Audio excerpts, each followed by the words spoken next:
Anong alam nyo, Nay? Yeah. Ikiam lang? Ay, ito makaiti. Kaya lang yung klasa lang ng ito. Kaya kumain ko lang kumain ko. Baka high blood kayo? Ay, lang, diabetes pa. Oo. Dahil yung sakit eh. Pinipilit ko lang kasi wala akong pilihan. Tagal mo kinikita ng asawa ko. Ayun na nga ako sama eh. Sabi ko, mahirapan mo pag sa bahay. Dito na lang ako. At paano kakain ako. Sa bahay. Oh.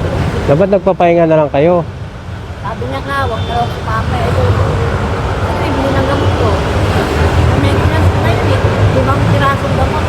Tapos, namalas pa ako. Ano? Kailangan may gamot ako pamalas.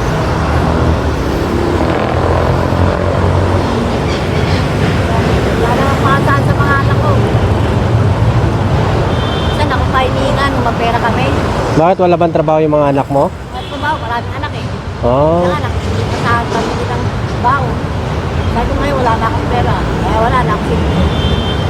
Dami kaya pa maglaba, ngayon hindi na. Balik na ako sa manugang ko eh. Kaya ng manugang ko, wala kang bahay sarili.